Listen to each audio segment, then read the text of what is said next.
A retired man heard a desperate strangle howl echoing from the marshland behind his cabin. When he rushed toward the sound, he found his old German shepherd sinking into a pit of deadly quicksand, struggling, terrified, and moments from disappearing beneath the surface forever. But what the retiree did next shocked even the rescuers who later arrived at the scene. Because in that moment, he didn't think about his age. He didn't think about the danger. He didn't even think about himself. He only thought about saving the one friend who had saved him countless times before. And the fight that followed, against nature, time, and his own failing strength, changed everything. Before we begin, make sure to subscribe to the channel, like this video, and turn on notifications. It helps us bring you more emotional, true-to-life stories about loyalty, courage, and the unbreakable bond between humans and their dogs. The morning had started like any other in the quiet outskirts of Pine Hollow, a rural pocket of America, where time moved slower and the world felt gentler, at least most days. Henry Caldwell, 72, had woken before the sun, as he always did. He brewed a small pot of black coffee, stepped onto the back porch of his weathered cabin, and breathed in the early scent of autumn. The pine trees whispered softly in the cool wind, and far beyond them, a thin layer of mist floated above the marshland like a ghost waking from sleep. To Henry, this was peace. To his old German shepherd, Duke, it was home. Duke usually waited by the porch door every morning, tail tapping the wood, eager for his slow stroll around the property. But today, when Henry opened the door with a familiar smile, he saw only empty floorboards. "Duke!" Henry called gently. "Come on, boy. Breakfast." No claws clicking. No soft huff of breath. No old dog stretching stiff legs. Henry frowned. Duke wasn't one to wander off without checking in, not with his aging hips and fading stamina. A sliver of worry slid into Henry's chest as he scanned the yard. Nothing. He grabbed his coat, stepped off the porch, and walked across the dew-covered grass. The world was still half asleep, the sunrise stretching gold across the treetops. Henry cupped his hands around his mouth. "Duke!" His voice carried far across the open land, and for a moment, only silence answered. Then it came, a sharp, strangled sound, half bark, half howl, ripped through the mist from somewhere deep in the marsh. It wasn't a normal bark. It wasn't Duke calling for attention or food or his morning walk. It was panic, fear, a cry for help. Henry felt his heart drop through his ribs. He didn't think, he ran. His boots pounded across the soft earth, slipping in patches of wet grass as he pushed his body harder than he had in years. "I'm coming, Duke." "Hold on," he shouted, breath breaking into jagged gasps. The marsh grew louder with every step. The croaks of hidden frogs, the buzzing of insects disturbed by Henry's frantic movement, and again, Duke's desperate, choking cry. Henry reached the edge of the marsh just as the sun crested the horizon, casting light onto a horrifying scene. There, in the center of a shallow basin of mud and rotted vegetation, Duke was sinking. The quicksand-like mire clung to his body, swallowing him inch by inch. Only his head and part of his back remained above the surface, and even those were trembling violently. His gray muzzle dripped with mud, and his eyes, those warm, loyal, aging eyes, were filled with terror. "Duke!" Henry's voice cracked like a breaking bone. The dog tried to move toward him, but the motion only pulled him lower. The mud gurgled, slow and hungry, curling around his limbs like hands dragging him under. "No, no, no, don't move, boy." Henry shouted, stumbling forward. He knew the marsh well. He'd lived beside it for 34 years. He knew where the ground was firm and where it turned treacherous. But today, the rain from the night before had turned the lower bed into a trap, one that didn't usually form this close to the tree-line. Something must have driven Duke out farther than he ever went. Something must have scared him. But Henry had no time to think. Not now. Not while his best friend was dying in front of him. He slid to his knees near the edge, reaching out as far as he could without crossing into the unstable ground. "Duke, look at me, buddy. I'm right here."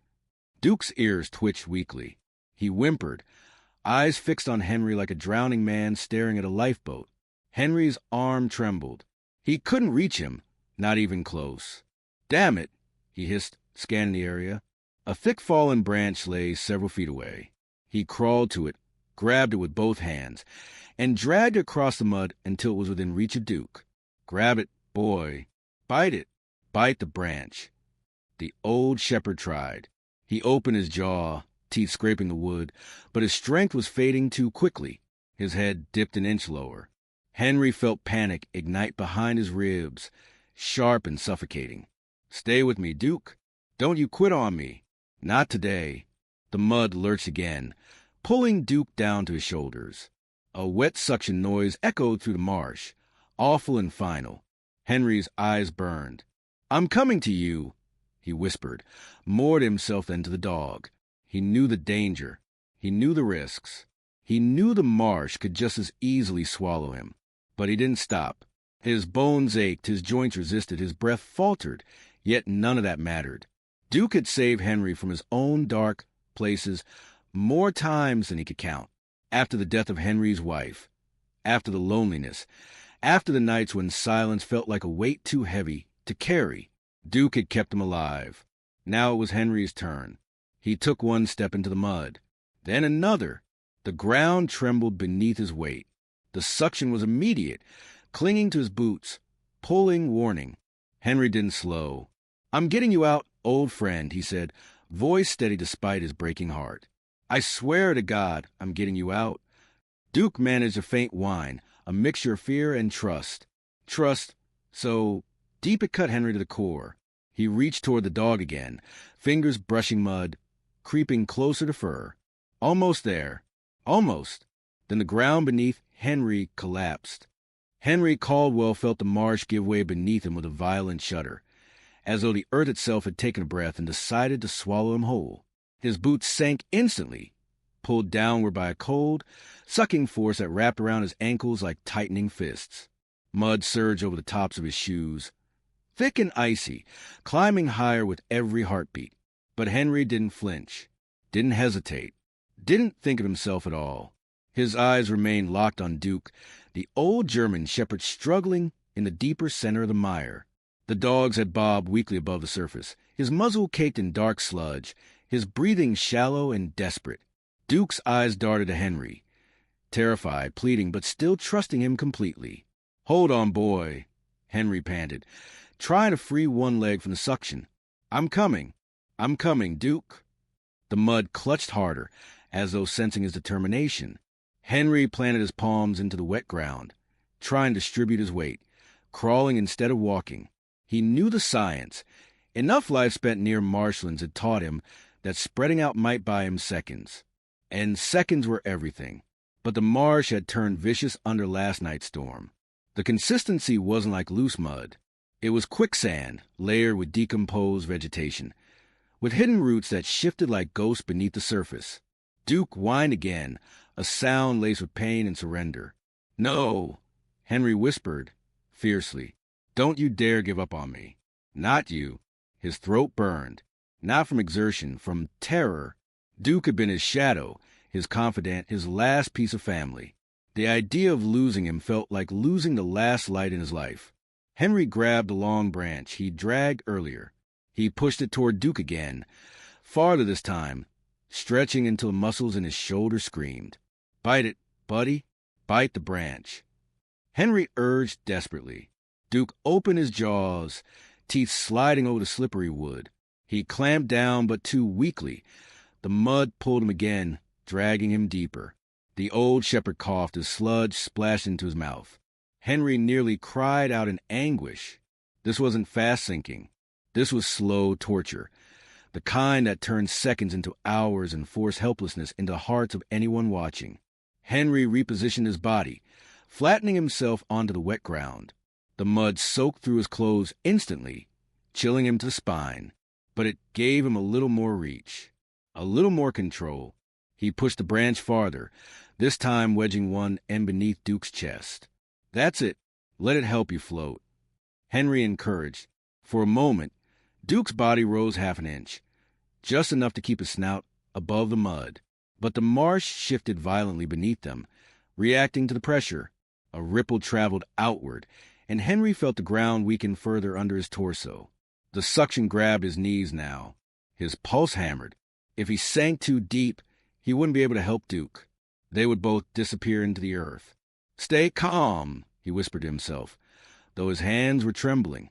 He scanned the edges of the marsh frantically for anything else, a thicker log, exposed roots, drier ground, something he could use for leverage. His eyes landed on a half-buried wooden plank, probably driftwood washed up during last spring's flood. He fought the mud to slither toward it, the movement painfully slow. When he reached the plank, he yanked it free with a grunt, mud splattering across his face. He dragged the plank back toward Duke, pushing it beneath his own chest, widening his support base. Duke's head sank another inch. "No!" Henry gasped, his voice cracking. He shoved the plank ahead, then lunged forward, gripping Duke's collar with both hands. The leather strap was slick with mud, but Henry held it like a lifeline. "Hang on, Duke. I've got you." Duke let out a faint, choking whimper. Henry braced his feet, but one slipped deeper into the mire, pulling his body sideways. Panic surged through him. He couldn't lose his footing. Not now. Not when he finally had hold of Duke. He shifted his weight onto the plank, using every ounce of strength to counterbalance the sinking pull. His shoulders shook from the strain, his arms burning, but inch by inch, he managed to lift Duke's head higher. That's it. Breathe, boy," he whispered, voice tight with emotion. But the marsh retaliated. A thick bubble beneath Duke burst, causing the sand to liquefy further. Duke's body lurched downward, mud climbing to the base of his jaw. Henry screamed, a raw, broken sound ripped from the depths of a grieving heart. He tightened his grip on the collar, pulling with all the strength left in his aging frame. "No, you're not dying today. You hear me? Duke!" Duke's eyes fluttered. His body trembled. Henry felt tears streak down his face, mixing with mud. He leaned forward, pressing his forehead against Duke's, even as the dog's chin dipped into sludge. "You saved me when I had nothing left," Henry whispered fiercely. "And I'm not losing you. Not like this. Not ever." Then something deep inside Henry ignited, a strength he didn't know he still possessed. With a guttural cry, he shifted his weight, planted his elbows against the plank, and heaved backward with everything he had. For a moment, nothing happened. Then Duke surged upward an inch. Then another. Henry pulled harder, his muscles screaming, his breath ragged, his body trembling violently. The mud resisted, then loosened. Duke's torso emerged slightly from the mire. Henry sobbed in relief, but didn't stop pulling. He couldn't stop. Not until Duke was free, or he collapsed trying. "Come on, buddy, come on." The marsh groaned. The ground beneath Henry quaked. One final pull. One final effort. Then Duke's chest broke free. But the force of Henry's pull caused his own plank to shift violently beneath him. His torso jolted forward, and the mud pulled him down to his waist. Henry Caldwell froze as the marsh swallowed him to the waist. The cold mud tightened around his stomach like a living creature, squeezing, dragging, pulling him toward the same fate Duke had faced moments earlier. The shock of the sudden drop stole his breath. For a heartbeat, he couldn't think, couldn't breathe, could only feel the crushing weight of the mire closing around him. But then he heard it, a weak, raspy whine, Duke's voice. The old German shepherd lay half-pulled from the quicksand, his chest resting on the muddy plank Henry had dragged into place. Duke lifted his head only an inch, eyes filled with terror as he watched the marsh begin to claim his master. That look, that pleading, desperate look, snapped Henry back into himself. "No!" Henry gasped, forcing a word through clenched teeth. "I'm not going under, Duke. Not today." He tried to lift his arms, but the mud clung to him with brutal suction. Every movement felt like dragging chains through wet cement. His fingers dug into the plank beside Duke, but the ground beneath it shifted with his weight, threatening to tip them both back into the sinkhole. He steadied himself, chest heaving. "Think. Don't panic. The marsh feeds on panic." He had told hikers that countless times in his younger years, back when he served as Pine Hollow's volunteer search and rescue officer. Funny how advice was easier to give than follow. The mud pulsed again, tightening around his hips. Duke whined louder, trying to crawl toward Henry, But he only managed to slide backward, the mud threatening to take him again. No! Henry shouted, voice cracking. Stay there, Duke. Stay on the plank. The dog froze, trembling. Henry swallowed hard. He knew he had seconds, maybe a minute, before he'd sink as deep as Duke had, and without firm footing or a rope, he would never escape the marsh's grip. His eyes darted around the perimeter.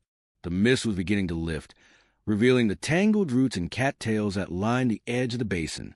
But none were long enough to reach him from here. His heart slammed against his ribs. His breath burned. I need something, anything. But the marsh gave him no mercy. His leg slid another inch downward. Henry clenched his jaw so tightly he felt it ache. All right, he whispered to himself. If the ground won't help me, I'll help myself. He shifted his weight slowly, forcing his torso backward against the suction.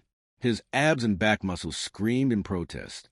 The pressure around his waist tightened with every inch he moved. It felt as though the earth was trying to snap him in half. He grunted, sweat mixing with mud, breath hissing through his teeth. Pull. Lean back. Widen your surface area. He fell backward onto the plank with a heavy thud, spreading his arms wide, trying to avoid sinking deeper. The impact stirred the mud again. Henry felt his legs slide another inch downward, but then the suction paused. He'd widened his base enough to buy a moment. Duke whimpered, inching forward until his snout touched Henry's shoulder. The old dog nudged him, licking the side of Henry's face with muddy tongue, as if begging him not to disappear. Henry chuckled weakly, even as fear constricted his throat. I'm all right, boy, but we're not out yet. The suction tugged again. Henry gasped as his right leg sank past the thigh. No time.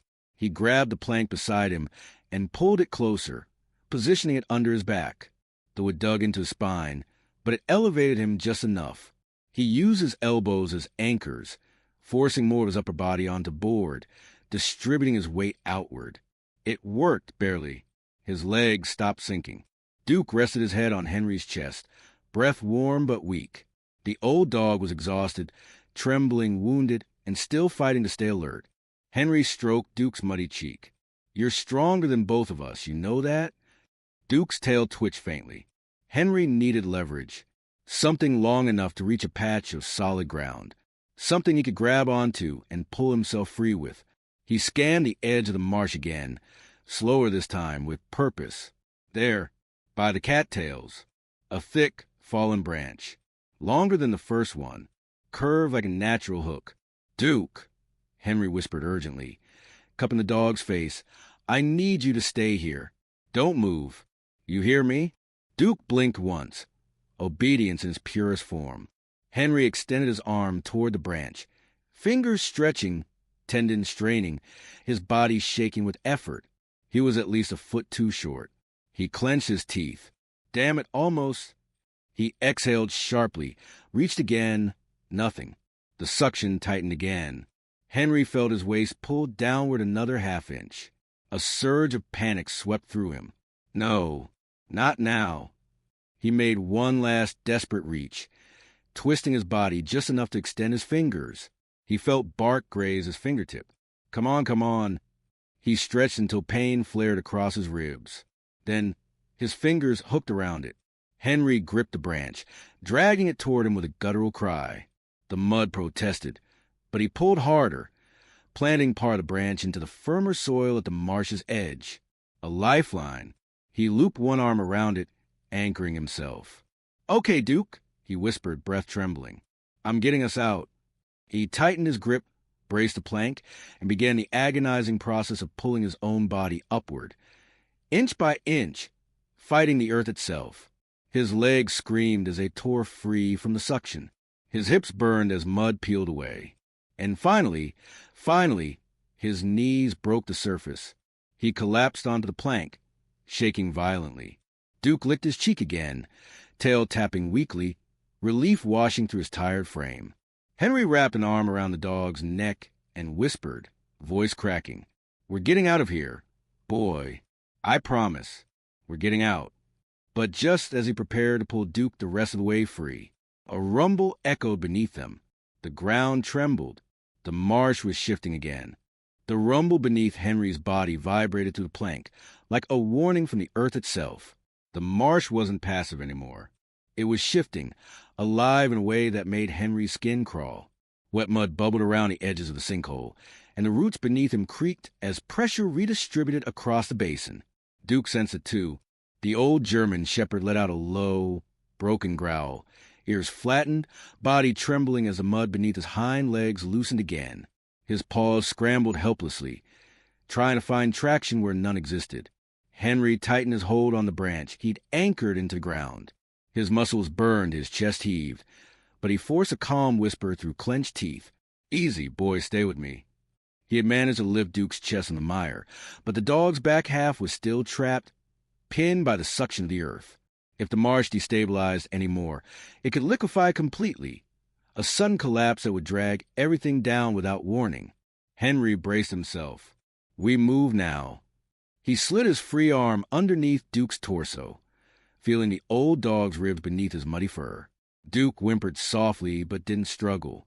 He trusted Henry completely, even as fear shone in his eyes. "All right, buddy. On 3, Henry whispered. 1, 2. The ground lurched. A violent shift sent a wave of mud rolling toward them like a slow-motion avalanche.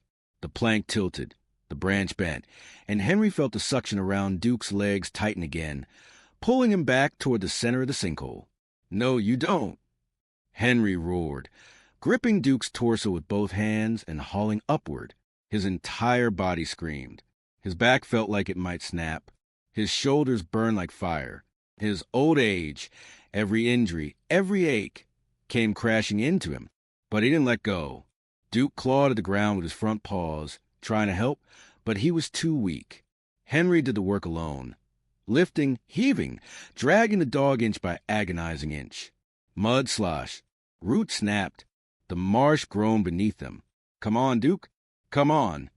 With a final surge of force, powered not by strength but by love, terror, and pure human desperation, Henry wrenched Duke's hindquarters free. The release was sudden and violent. Duke slid forward onto the plank, nearly knocking Henry backward into the mud again. Henry caught himself by digging his elbow into the soaked wood, chest heaving as relief flooded his trembling frame. Duke collapsed against him, panting hard, body shaking from exhaustion. His fur was matted with thick layers of sludge. His legs trembled uncontrollably. But he was out. He was alive. Henry wrapped his arms around the dog's muddy body, pressing his forehead to Duke's skull. His voice cracked as he whispered, "I've got you, old friend. I've got you." The marsh shifted again, reminding Henry they were not safe. Not yet. He adjusted his grip on the branch, planting his elbows and dragging both himself and Duke backward, inch by inch toward stable land. The mud resisted, clinging to their bodies, tried to pull them back. But every inch gained was a silent victory. The ground solidified slowly beneath Henry's knees. The suction loosened. The mud thinned into wet soil. Soon, Duke's paws found solid earth, and he dug into it weakly, helping Henry pull them both onto a drier patch of ground. When they finally reached firm land, Henry collapsed onto his side, pulling Duke into his arms, as though afraid the earth might try again.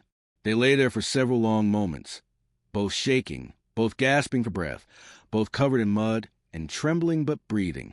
Alive. Duke nudged Henry's chin with his nose, a small, grateful gesture that nearly brought the old man to tears. But before Henry could speak, a new sound cut through the marshland, a snapping twig, a soft rustle, footsteps. Human. Henry froze. No one ventured into the marsh at this hour. No one except trespassers or trouble. He lifted his head, scanning the tree-line. The mist parted just enough to reveal a silhouette, tall, unmoving, watching them in silence. Duke's ears twitched. His eyes narrowed. A weak growl rose from his chest. Henry slowly shifted to shield the dog with his body. "Who's there?" he called, voice still shaking. The figure didn't move, didn't speak, just watched. Henry's heart hammered. They had escaped the marsh, but they had stepped into a new danger waiting in the trees. The figure stood motionless at the edge of the tree-line, a dark silhouette framed by drifting fog and the skeletal branches of late autumn. Henry's pulse hammered in his ears as he slowly rose to his feet, placing himself protectively between Duke and the stranger. Duke, though exhausted and trembling, forced out a low growl, a promise that even half-drowned and barely conscious, he would defend his master. Henry wiped mud from his eyes and steadied his stance. "I asked you something," he called, voice rough but firm. "Who's there?" The figure took one slow step forward. A boot pressed into the soft soil. A jacket rustled. But still no answer.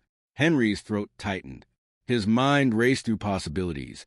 A lost hiker, a local hunter, a poacher, or worse, someone who had been watching him long before the quicksand had taken Duke. The stranger finally spoke, his voice low and gravelly, carrying an unsettling calm. "You shouldn't be out here." Henry stiffened. "My dog almost died. I didn't exactly come for a stroll." The man stepped closer, and the fog loosened its grip enough for Henry to see his face. He was in his late 40s, rugged, unshaven, with dark, deep-set eyes that scanned Henry and Duke with unsettling intensity. His clothes were worn, muddy, and on his belt hung a long hunting knife. Duke's growl deepened. Henry subtly shifted his weight, ready to defend his dog if needed. "Who are you?" he asked again. The stranger didn't answer immediately. Instead, he crouched and pressed his fingers into wet soil near his feet. When he stood, he flicked his eyes toward the place where Duke had nearly disappeared. "You're lucky," the man said. "Another 5 minutes, and the marsh would have swallowed him whole." Henry bristled. "I know. I was there." The stranger's expression tightened just slightly, a flicker of something Henry couldn't place. Recognition? Guilt? Something darker? The man looked at Duke again, and this time his voice softened barely enough to notice. "He's old. He shouldn't be wandering near the marsh. That sinkhole wasn't there yesterday." Henry frowned. He knew the marsh almost like he knew the wrinkles of his own hands. It shifted with storms, yes, but forming a deadly pit overnight felt unnatural. "I don't know what drove him out here," Henry admitted. "Something scared him, or someone." The man's jaw slowly clenched. "There's been movement around this area. Tracks, fresh ones. More than just animal." Henry's stomach dropped. "Human?" A curt nod. Duke whimpered behind him, pressing his head weakly against Henry's leg. Henry's voice hardened. "If you know something, I need you to say it." The stranger glanced over his shoulder, toward the marshland stretching behind him like a yawning wound. "This area hasn't been safe for a while," he muttered. "People poking around where they shouldn't be, setting traps, leaving bait. They've been driving animals toward unstable ground." Henry felt his blood turn cold. That pit wasn't natural? It was, but the man hesitated.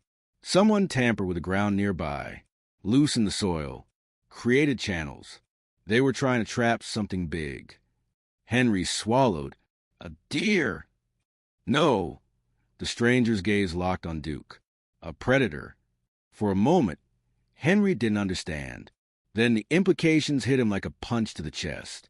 "You're saying Duke wasn't the target," Henry whispered. "He was in the wrong place," the man said quietly. "And they're probably still around." A chill ran down Henry's spine. He instinctively crouched beside Duke, checking the dog's breathing. Duke leaned into him, tired but alive. Henry glared at the stranger.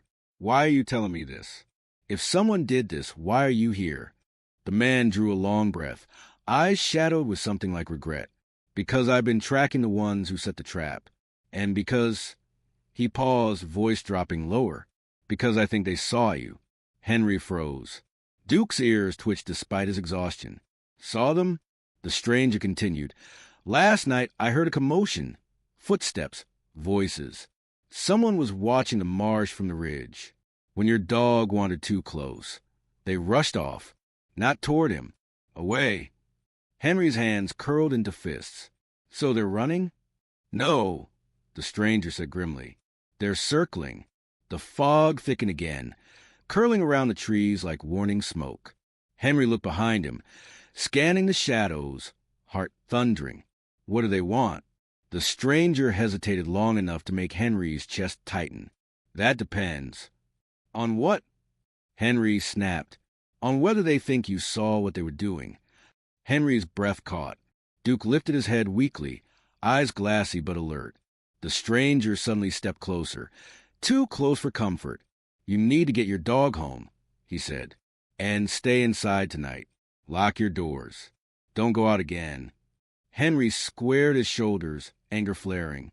"If someone put my dog in danger, I'm not hiding." The stranger leaned in slightly, voice grave. "If you don't, they'll make sure neither of you walks out of these woods again." For a moment, the world went silent. The marsh, the trees, even Duke's breath. Henry's heart clenched. Before he could respond, the stranger stepped backward, disappearing into the fog as quietly as he'd appeared. "Wait!" Henry shouted. "What's your name? Who are they?" But the man was already gone. The wind carried only his final warning, whisper like a fading echo. "They saw you." Henry felt the weight of Duke against his leg, the old shepherd trembling with exhaustion. He had saved Duke from the marsh. But now there was something even more dangerous waiting for them outside the mud.